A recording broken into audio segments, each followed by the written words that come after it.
I'm Jay Pitts, a real estate broker, agent, leader, and investor. For the last decade, I've navigated the craziest of real estate markets this country has ever seen, selling over 2,000 homes, moving in and out of markets, always ahead of the curve. And now I'm bringing that perspective to you. This is your resource, and Real Talk About Real Estate starts right now.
I'm Jay Pitts, a real estate broker, agent, leader, and investor.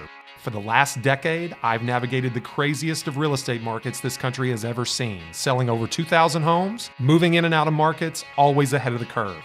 And now I'm bringing that perspective to you. This is your resource, and Real Talk About Real Estate starts right now.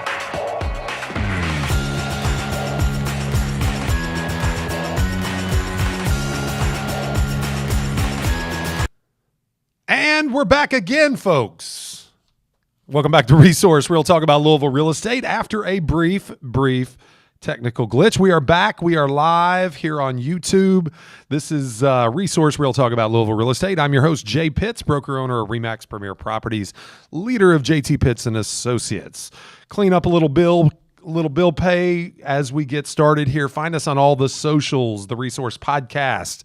youtube.com/jpittsrealtor on all the socials. You can search my name. You can find me, pretty much anywhere. We would appreciate special attention on Spotify and iTunes, 5-star reviews, follows, comments, all those things are genuinely and greatly appreciated on your behalf. We'll clean up a few more details at the end of the show, but I want to get right into today's topic because I got a lot to get through and not a lot of time to do it. Going to be a pretty exciting show. I've been kind of noodling on some ideas, workshopping some ideas mentally, kind of penned out some things. It is one of those things that I genuinely wish someday to be a published author, and I will at some point. It's just, between 9-year-old travel baseball, 5-year-old, 2-year-old, several businesses. There's just only so many hours in the day. My own pursuits tend to come second. So let's talk about something that I'd like to write a book upon at sometime that is more conducive. And I'm going to give you kind of the broad outline. I'm calling this, my workshop title for this is the young person's guaranteed path to wealth. The young person's, or the young professionals, like I said, it's a workshop title, young person's guaranteed path to wealth. Now, I will disclaim right here in the beginning that I understand that not everyone aspires to wealth. I understand that people's definition of wealth is going to vary wildly. So we're going to have to account for that. when I say we, I imagine when you write a book, there are other people that read what you say and tell you you can or can't say that. So this imaginary we that I have yet to assemble will have to take into account the multitude of definitions of what wealth may be, and the fact that not everyone aspires to it, and we're going to try to make it. I am going to try to make this book, when I ultimately write it, relevant to anyone that picks it up. So the things in it will lead you to wealth, and I'll talk to you about my definition of wealth here in just a moment. But the things in this book will be tactical. You know I like that word. They will be actionable. You know I like that word.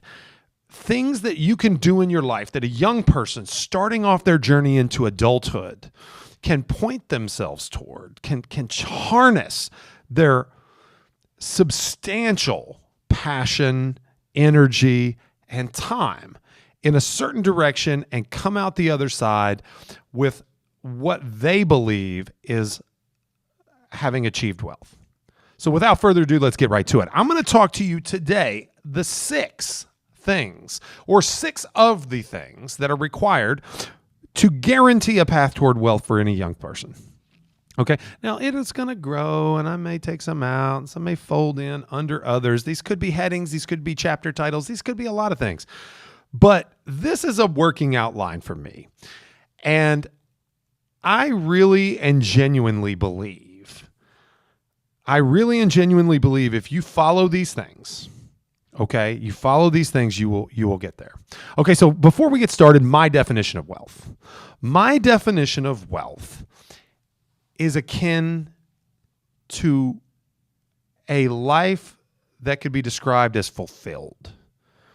It does have a measure of financial success, but more than that, that financial success and the amount of wealth that you must amass is determined by what drives you, what makes you happy. You know, what's your why in life? Why do you get up and leave your family each day? And what are you trying to achieve? For me, it's my kids. My kids, I need to provide for them. My wife, I need to provide for her. She can provide for herself. She can take care of herself. My kids will grow up to be independent. They will be able to take care of themselves. But what I need to do is I need to earn, and I need to invest, and I need to create wealth sufficient to allow me the time that I need to be with them, to show them how to succeed at what drives them. That's really what it amounts to. It's not millions of dollars. Frankly, many of you, know my aspirations in terms of monetary wealth creation. It's right there on my phone, right? This 50-50 is what explains it. Not going to go into what that is today. But my goal for amassing monetary wealth is substantial, but it's not because of the amount of money or the number of zeros or the number of commas in your net worth. Like, it's all about me being the person, being the father, the husband that I need to be to inspire them. Okay. But not only to inspire them to be the person they want to be, but to be there to assist them becoming the person they want to be, achieving the things that they want in life. Now that may be, fluid, right? And I'll be the first to admit, I'm a competitive individual. I play college sports. My entire life has been a competition. If not with myself, with others, I'm not going to deny that. That's healthy. Okay? You can take it too far and make it unhealthy. I tend to believe my level of competitiveness is a healthy one that drives me to achieve. So I'm going to bring that to this conversation as much as anything else. Okay. But as I reflect on what's gotten me to where I am and the things that I did and didn't do that would have gotten me here or further, I think I've identified some things that you can point to as a young person without, the burdens of, a life created that wasn't by design. If you can start early, you can eliminate some of those burdens and you can get farther faster. So let's dive in. Number 1. And this is impactful and probably the most important on the list. You must be willing to work for yourself. Now, I've told many individuals that are affiliated with our companies, affiliated with, my sales business, that I've told you that I was taught from a very young age that it was more risky to work for someone else than it is to work for and rely upon your own self. Of course, there is the micro risk or the short run risk that you're not going to make a sale next month and you're not going to get a commission check and you won't be able to pay your bills, at least not in the manner that you hoped to be able to. But I would submit to you that short-term momentary pain or anxiety or frustration that exists as a result of that dynamic pales in comparison to working a job that you don't really love, for people that you don't really like, for decades of your life, earning less than you feel you're worth, amassing little more than what you need just to subsist, paying your bills, accumulating debt, being frustrated with no prospects for improvement, no real prospects for improvement, or at least very limited prospects for improvement, only to find yourself without a job at some point because you relied upon someone else to provide your income. Someone else, the assets, the revenues that they create by constructing, selling a product, providing a service. You relied upon them in their decision-making and their whims. You're always better working for yourself. Now, I recognize that this world does not work without people working for a wage, an honest wage, and I believe very firmly that an honest wage that allows you to live a good life is an important thing. We have many, many employees here. I love our employees. We try to pay them well. We try to retain them. We try to give them an exceptional place to work. I also don't pretend that they will work here their entire careers. And if they want to advance, they're given opportunities here. And when they feel that they advance beyond the opportunities that we have, I welcome them to move on to things that make them happier. And if that involves working for someone else for a higher wage, then fantastic. I am very happy for them. But it doesn't mean that in the meantime, our employees, with the other 16 hours they have in their day, that they're not within these four walls, that they can't pick up a side hustle, that they can't provide a service, that they can't drive Uber when they need a little extra money. That's not the most desirable thing in the world, but it's better than sitting on your rear watching Netflix. Better yet, how about a more specialized skill than driving that doesn't subject you and your vehicle to strangers and their proclivities? What about being a wedding photographer on the weekend? What about producing video on the side like Patrick does? What about taking something that gives you passion and selling it to someone, whether it be the time, the service, or the product that needs that service? A good friend of mine, Byron Lazine, said on a Instagram reel he did the other day that I'll show you how to make $9,000 a month with nothing more than a smartphone. Now, that's an interesting thing. It's a great headline and it grabbed attention. It got mine for sure. Now, I might disagree with some of his numbers, but based on, and if you watch any of the content that Patrick and I produce, is very vertical video heavy. When most platforms, most cameras, most everything in this world is based on landscape video. His contention was that if you take your phone and go to the top real estate agents in your area and market to them for $150 per property tour video, per listing, to do vertical video less than 1 minute, primed for YouTube Shorts, primed for Instagram Reels, primed for TikTok, that you could sell those videos for $150 a pop. And if you did 3 a day, 5 days a week, that's $9,000 a month. Now, that math checks out. I don't know about 150. Not sure I would pay for that, but maybe it's 75. And I know a number of undergraduate college students with both the time and the skills necessary to produce those that would be happy to make $4,500 a month. Might take some time to get there, might take some tools and resources, might take some things. The point is, willingness to work for self not only will ultimately benefit you in earnings, not only will benefit you in longevity, not only will benefit you in stability, not only will benefit you in monetary gain from strategy, write-offs, tax perspectives, but it makes you the person that doesn't look for others to pave your way. It makes you the person that knows how to go out into the public and fulfill a need in exchange for monetary gain.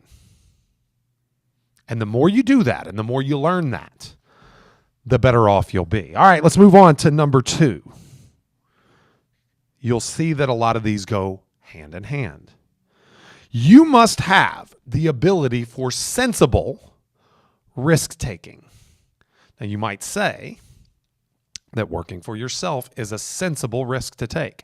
I would argue it's no risk at all, that the risk of working for a wage is much greater than what you would endure working for yourself. But I understand, my own wife included, most individuals don't look at it that way. Most people aren't wired the way that I am. I will acknowledge that. So you must, if you view this as a sensible risk, you must have the ability to take that sensible risk. You must. You need, that will prime you for not only the right way to create active income, but the right ways to create passive income when the time comes. Passive income through investing. Passive income through business ownership. Passive income. Multiple streams of income. The average millionaire has seven streams of income. 7. Not 1, 7. Passive streams of income. You only have 24 hours in a day. You must sleep probably approaching 8 of them, which leaves you only 16 hours. You are only allowed by labor law standards to contribute 8 hours working for a wage, maybe 10 at most with overtime. Let's say 10 hours. That leaves you 6 non-sleeping hours to where you can sell your time for money. Creating passive income is incredibly important, and in order to do so, you must have the ability for sensible risk-taking. You can't pass on a quality real estate investment because you are afraid to part with the 20% down that is required, that is sitting in a savings account drawing no interest. You can't part with that money to be the down payment for a very, very attractive real estate investment that will make you potentially hundreds of thousands of dollars in the future. You must be able to take a sensible risk. Number 3, I'm going to lose some of you on this one. Kind of goes along with sensible risk taking. And if you'll notice, self-confidence is probably required for most of these as well. I'm going to get a little personal on you. You absolutely must be willing to wait for a like-minded life partner.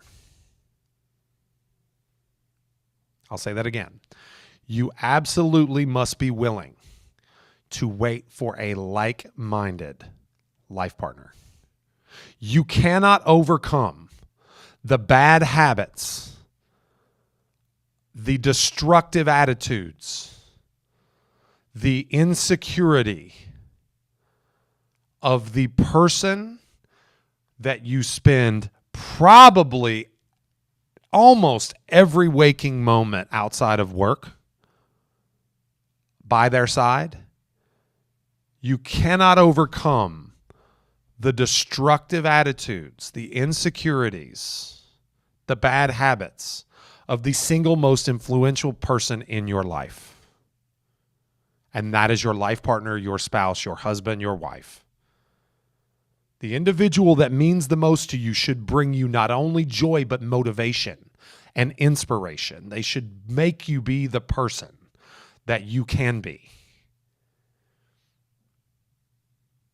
You cannot overcome that person's bad habits on your way to wealth. You can overcome insecurities. You can overcome some bad habits, but you need to be pulling in the same direction. You need them to be your biggest fan. You need them to be your greatest advocate.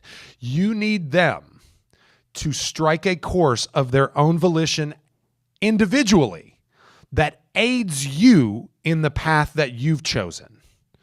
And the fruits of the labor that you both put out there will make your gains exponential.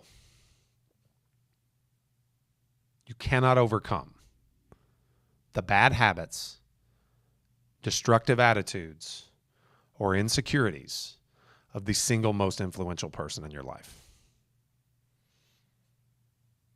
I understand that the majority of people find a life partner through proximity. They go to high school together. They go to college together. They work together. It's proximity. It's a process of elimination, not a process of selection. But if you are going to be queen, you need to be looking for a king. And I know that's a bit of an archaic example to cite, but all it's meant to say is that you need someone who is on your level, not someone that's holding you back.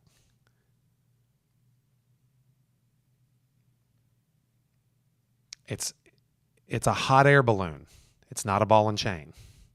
You will achieve more together. All right, number 4. You must have the ability, again going hand in hand, building on one another, requiring the same attitudes.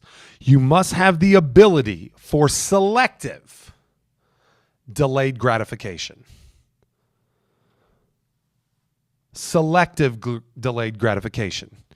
Now, I'm all for enjoying the fruits of the labor. I'm all for having nice things. But nice things should not be a motivator. You have to want the success for the success's sake. You have to want the wealth for what it does for you as a human being. What it does for those that are close to you, not for the things that it will buy. That doesn't mean don't take vacations. That doesn't mean don't buy nice cars. That doesn't mean that you can't have nice things. It means that maybe, just maybe, you buy a $40,000 truck and you drive it 200,000 miles. Instead of buying a $40,000 truck this year and a $48,000 truck next year and trading in depreciating assets for status. That doesn't mean that you don't take a vacation, but it might mean that you don't take a 1-month vacation trekking around the world. Selective delayed gratification. Prudence, consideration. Don't fill a void in your life with things and stuff. Meaningless things and stuff. Experiences are great. I love experiences. Now that I have children, I love to experience things with them, see things through their eyes. I love it. I love to see my wife not have to worry about what we spend on this or that. I love to see my family be able to take advantage of all the hard work that I've put in. I love to see it. I love my kids to be able to go to what I feel like is the best school for them. I love to feel like I have choices, and I've worked hard for those choices. But I've also practiced delayed self-gratification. I've driven 2 vehicles in my adult life more than 225,000 miles. They're nice vehicles.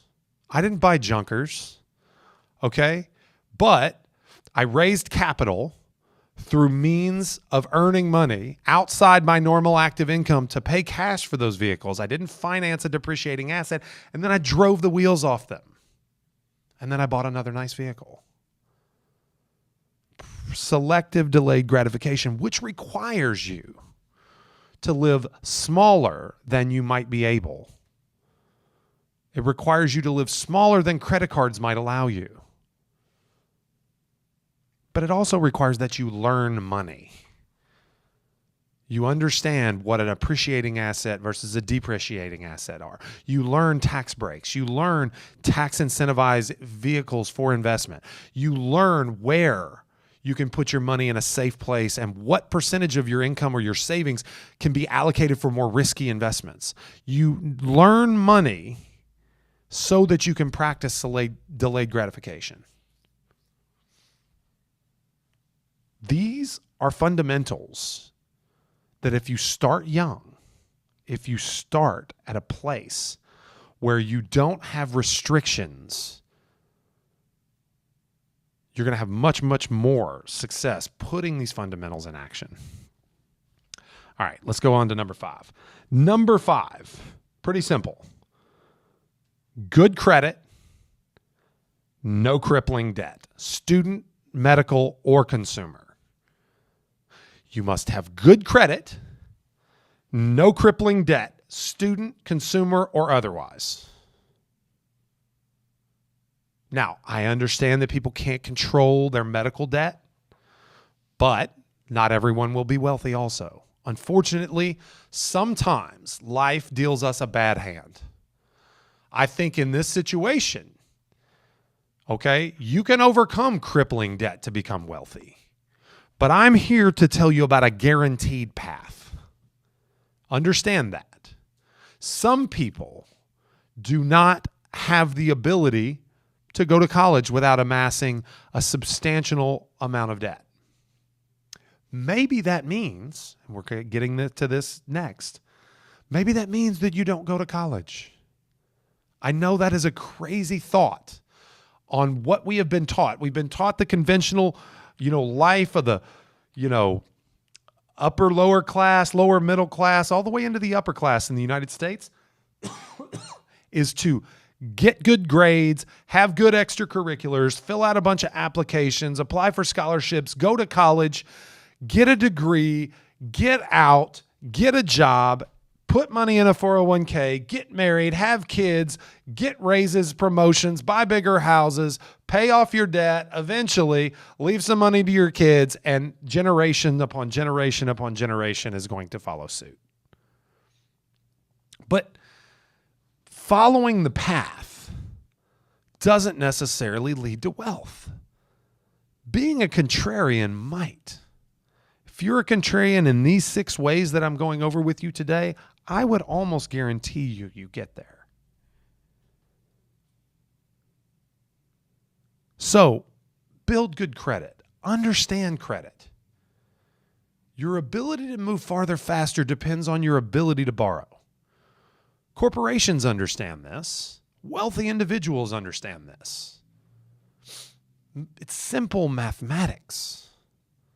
A big number appreciating at a static percentage grows faster than a small number. I'll give you a simple example. $1 million invested at 10% will earn $100,000 in a year. $100,000 invested at 10% will make $1,000. The first example increased by 10%, but $100,000. The second example, $1,000, but still 10%. There's a big difference investing big numbers. Borrowing money is a way to do that, whether you're investing in your home, whether you're investing in rental real estate, whether you're investing in other tax-advantaged vehicles. Having the ability to borrow is going to be one of the features of your financial picture that is of paramount importance. You must have a good credit history. How do you do that? Well, when you're in college, if you're in college, or when you're first out, get a credit card. Charge your gas, charge your groceries, don't change your spending habits, pay off the balance every month.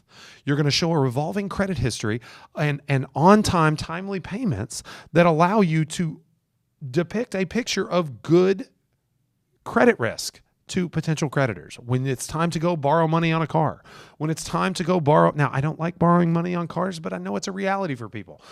When you go to buy a house, you've got a credit history already established. If you must take student loans, make payments. I know that's a weird kind of concept in today's world where we haven't had to make payments on student loans for like 18 months, 24 months. Hell, I don't even know, longer than that. My point is, build your credit history.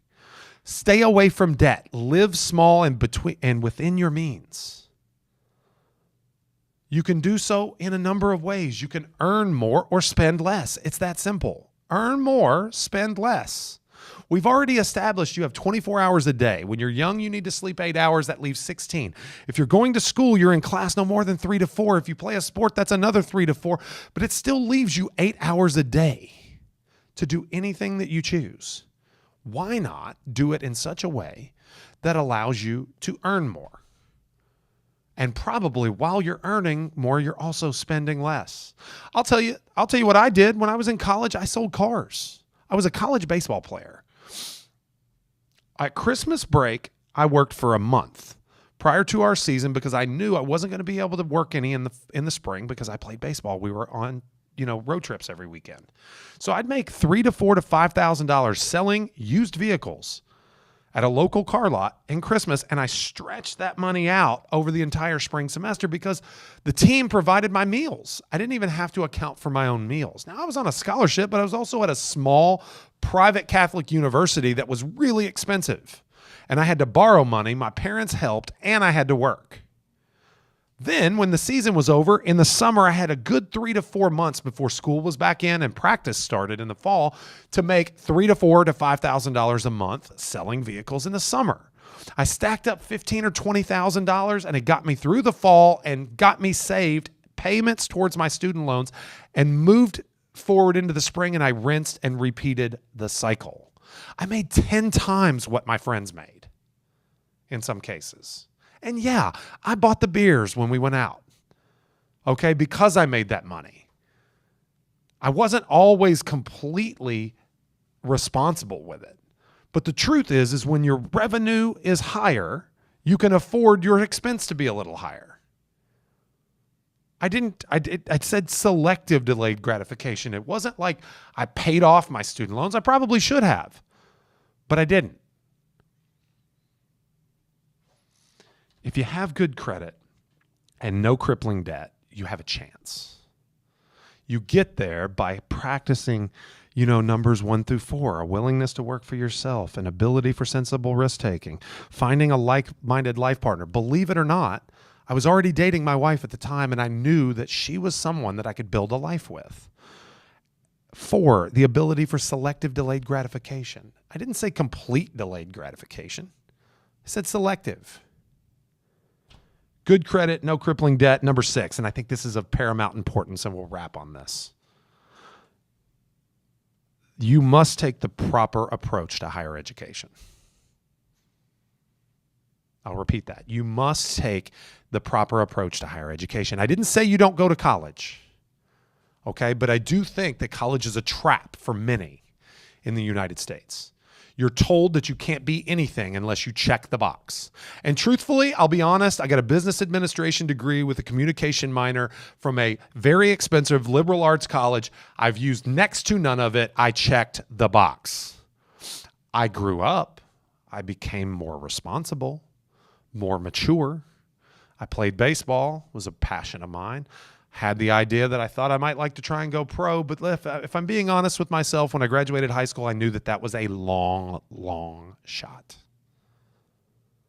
I didn't get the opportunity to play professional baseball because by the time I got done with college, I knew it was a fact that I wasn't good enough.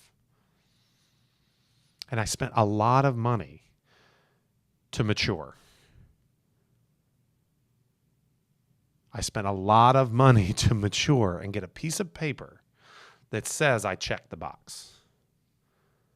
Now, If you must go to school, I will tell you this. If you must go to college, focus on vocational rather than philosophical.